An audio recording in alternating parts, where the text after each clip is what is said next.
آج کا بزم اپنا حصہ ڈالنا ہے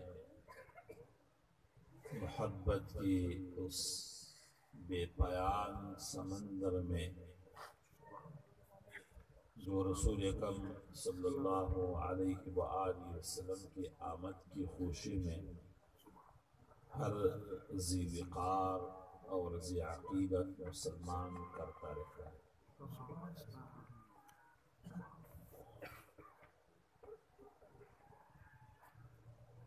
یوسف علیہ السلام بازار مصر میں آیا،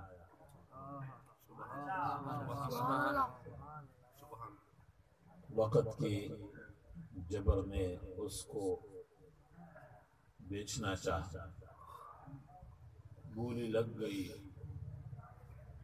بڑی قیمت لگ گئی، سونے جواہرات کی ڈیرے لگ گئی۔ ایک عورت بیوہ ہے،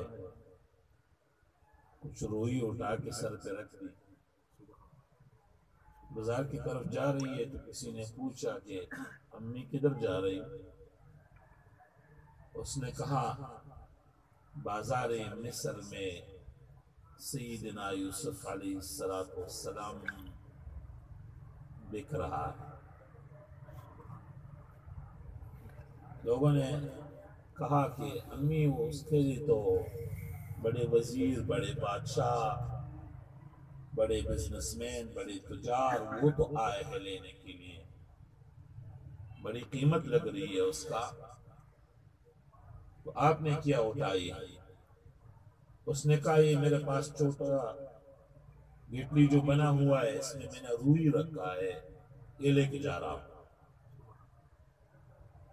اس نے کہا یہ کس طرح تم اس پہ خرید سکو گے؟ اس بیوہ نے کہا کہ یہ تو مجھے بھی پتہ ہے، میں اس کو خرید تو نہیں سکتا ہوں، البتہ صرف میرا نام آ جائے کہ میں بھی یوسف کو خریدنے کے لیے آیا۔ سبحان اللہ۔ میں نے کہا ہم اپنی زبانوں سے حضور صلی اللہ علیہ وسلم کا کوئی شان بلند تو نہیں کر سکتا ہے۔ ما مدحت محمدا بمقالتی ولكن مدحت مقالتی بمحمد۔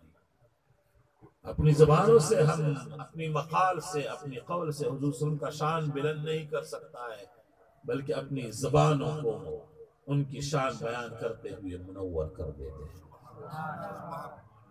سامعین، حضور صلی اللہ علیہ وآلہ